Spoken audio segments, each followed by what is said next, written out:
Hi friends, I'm just coming on today because it's a rainy day and I thought, you know, actually rainy days can be happy, creative days too.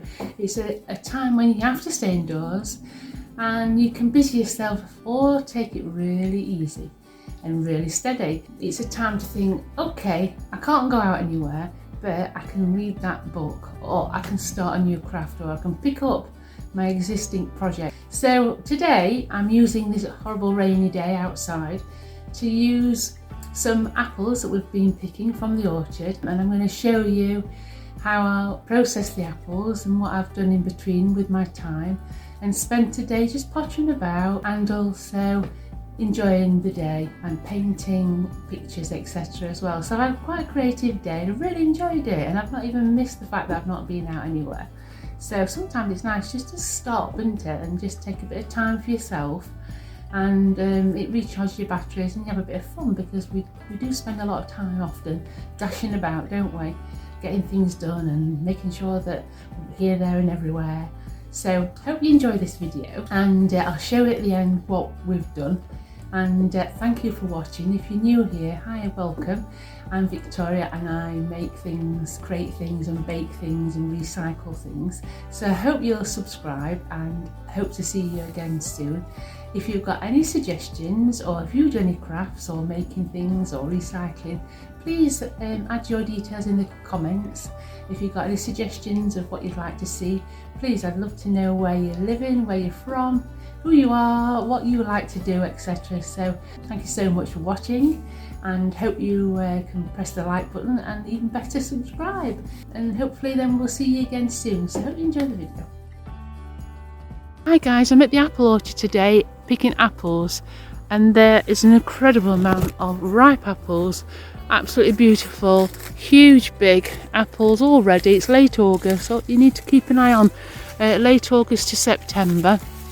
I've got an abundance of apples here, so I'm going to pick a lot, take them home, and I'll show you what we can make with them later. It's so beautiful, lots and lots of choice of apples here. Hi guys, today I'm doing an apple themed video. So I've been to the orchard and I've picked some nice apples. These are still left on a branch with the leaves, so I thought before I start to peel them and core them, I'm going to try and draw them and maybe paint a picture of them. So I've got my little journal, what I like to just do my paintings and drawings and put pretty little things in. So I'm just going to just try and have a little play around with the apple and then try to draw it. I haven't done art for years, but I do like to play around and draw and paint things. And I wouldn't say I'm an artist in any means at all, but I do really feel the relevance and the enjoyment of doing something like this.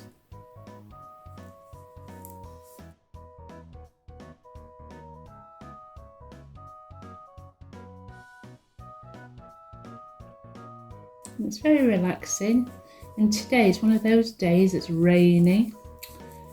We're getting a few of these drizzle days now. 7 fantastic weeks full of wonderful weather, and then the last 4 weeks have been a very mixed bag.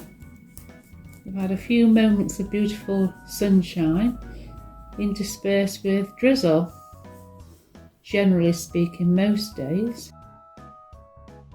I've got a few hours spare today, and I thought we will try and process these apples that we picked yesterday from the orchard. They're not as big as they will be in September. The last few years I've been overrun with apples and processed them in several tens and hundreds, and it does take a long time. So this year I thought, well, I will pick a few of them earlier and at regular intervals, and then try and process them in smaller batches so it's more easier. And you know, it's very calming just to sit for a quiet moment and just do a little bit of craft, reading or something, whatever takes your fancy and whatever you love to do. So we need to get the shade right, so just a simple quick sketch. Hope the camera picks up on it, because obviously it's only a very, very light pencil. Doesn't really look much at the moment, but a little outline. As I say, I'm no Picasso. I'm more, you know, probably your typical infant school aged painter, but it's often, they say, not the end result, but the process, which is rewarding, isn't it? So what I'm going to do is try my best to match the colour with the leaf colour by mixing some of the paint together.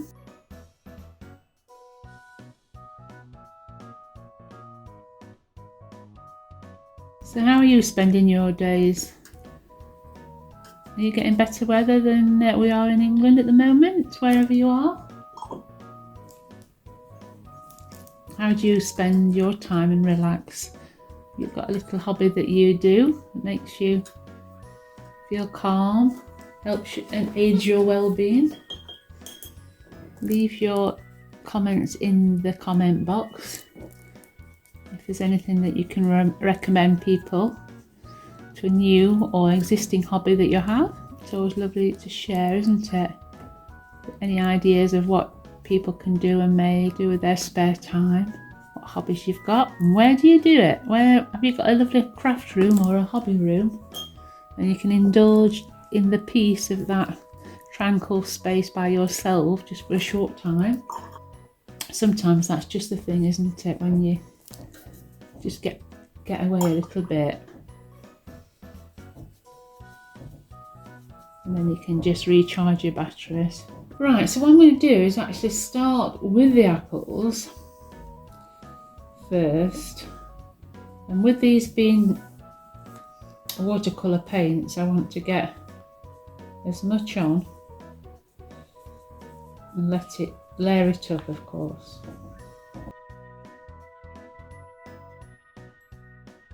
We've had, let's say, quite a bit of a drought in Britain earlier on in the year, haven't we? Around sort of May to April to June sort of time. And so a lot of the fruit have really struggled.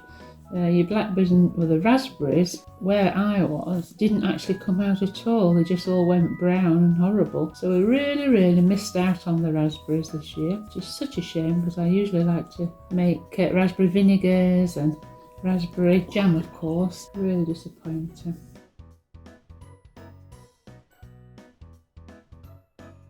So behind me over here, you'll see what I'm about to use afterwards when I've left this to dry, and it's a apple peeler and corer that I got from Lakeland Plastics last year.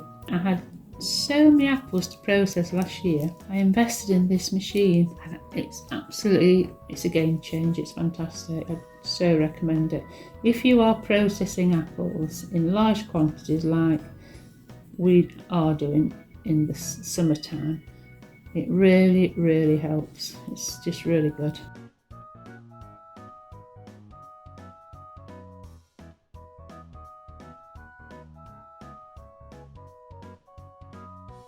Okay, so I'm going to let that dry now, and then I'll come back and add some more touches, some finer details, because I like to do it in layers.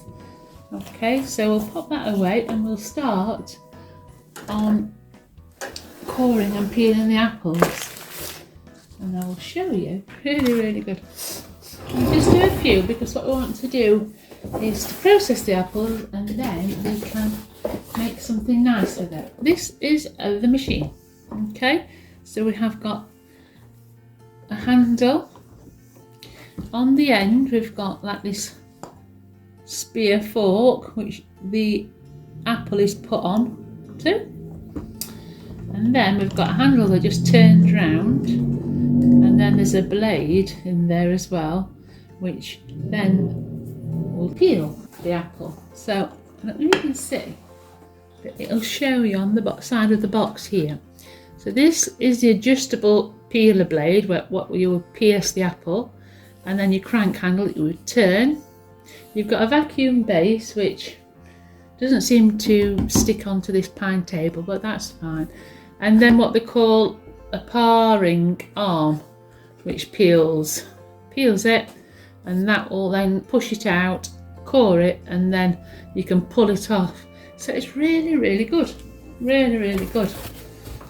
And as I say, it's very good fun. Right then, so we've got our apple corer. We pull it right back, and then we put the apple into the end, like so. Push it in.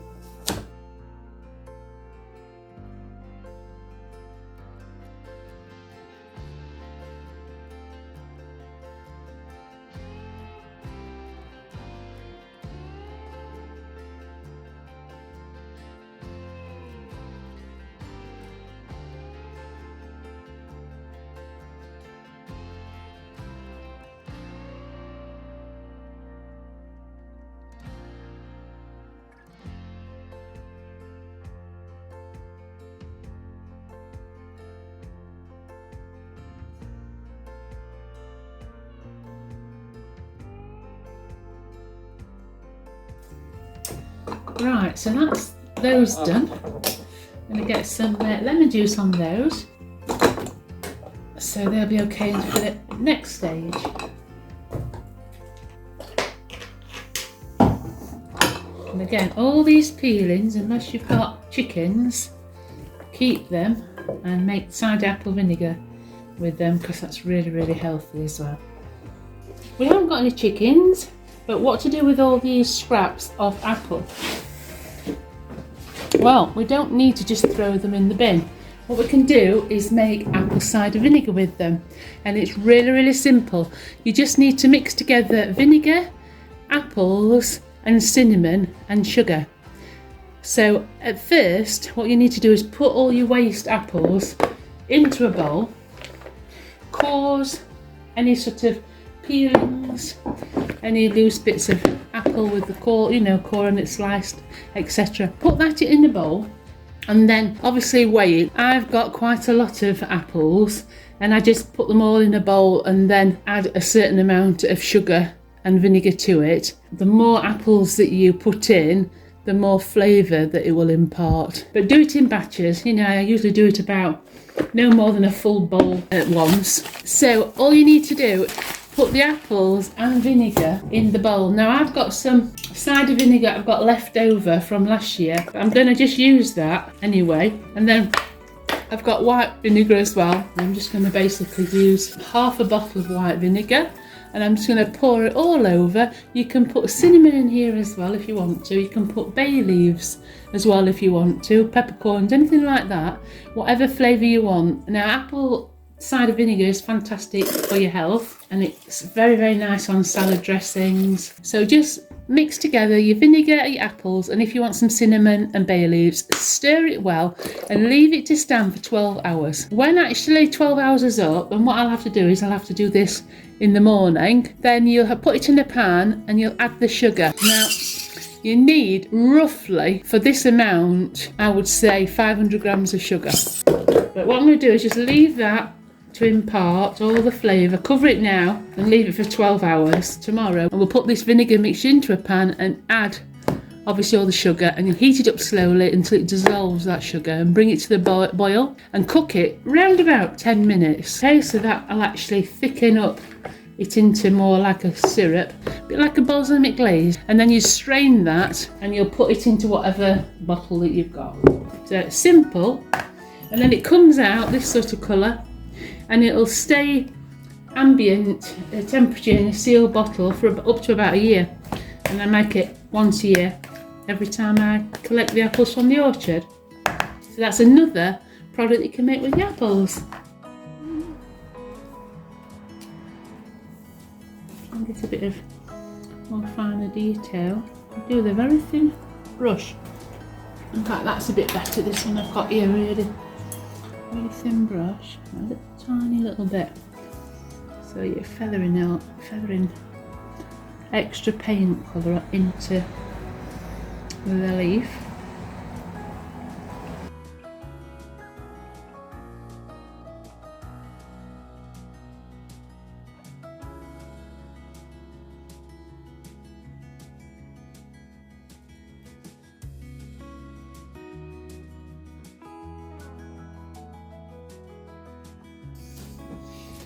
Right friends, so with the apples I'm going to make a nice apple pie.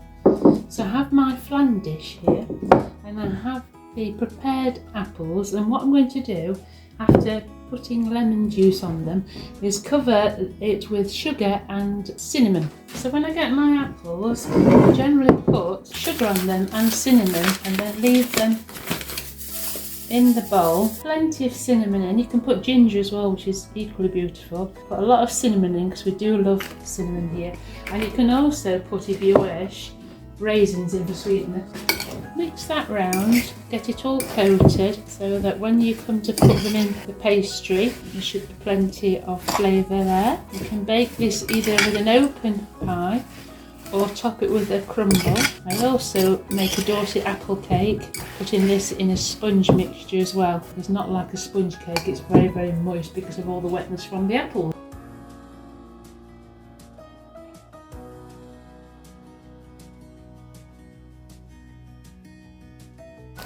And what I'm going to do is fill it with baking beans and bake it blind. And the reason why I do that is because there's a lot of moisture from the apple pie, and so it just protects it slightly. And you can also then put a bit of egg white on the base as well. So we'll fill that with baking beans. Pre-bake that for about 15 minutes and then we'll take it out and we'll do the next stage. This holds the pastry down while it's baking blind, as they call it.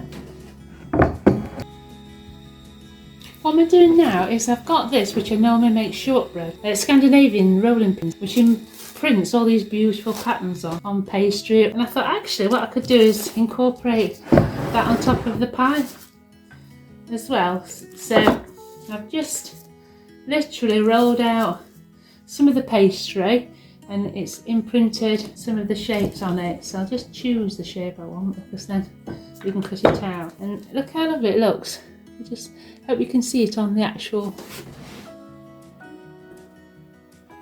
camera. It's covered in corn flour at the moment, but we'll just turn this one over, see if it comes out a bit better. Yeah, that's nice. Pop them on top of the pie instead of the obvious leaf, you know, it'll just make it a little bit more decorative on the top. Right friends, so what I've done is I've baked it blind, I've put the apples in and then I've put those lovely little shapes on the very top. Hope you can see in sort of a nice round pattern.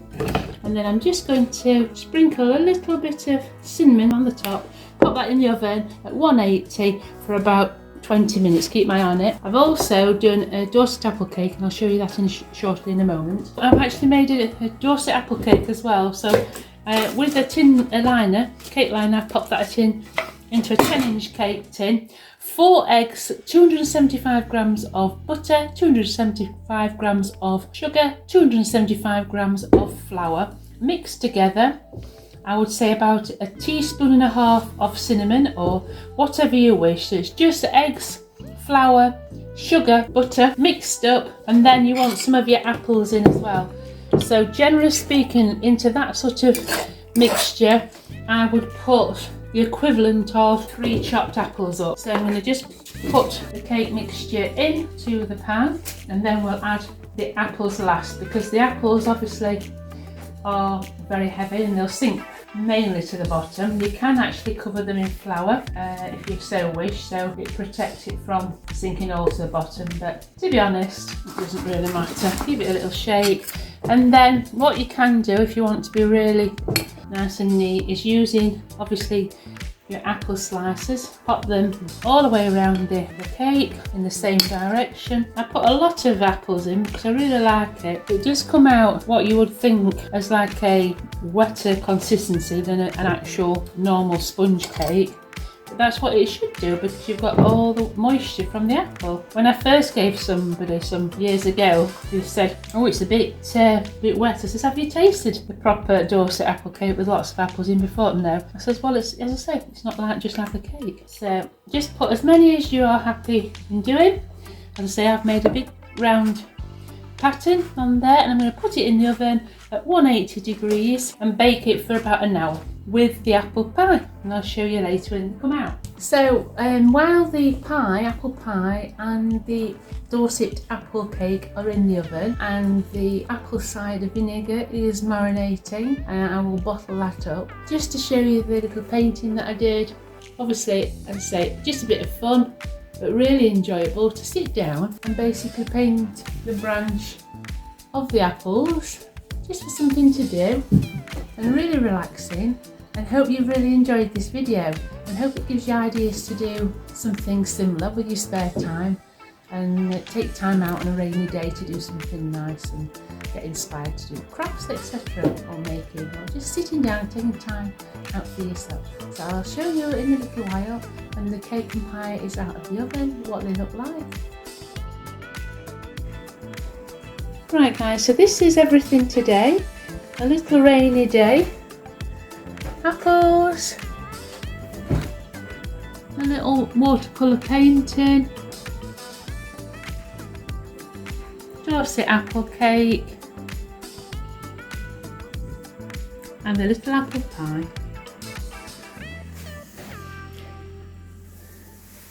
I hope you enjoyed today's video guys. Thank you for watching. Please hit the subscribe button, and I hope it's inspired you to make something similar. See you again soon. Bye now.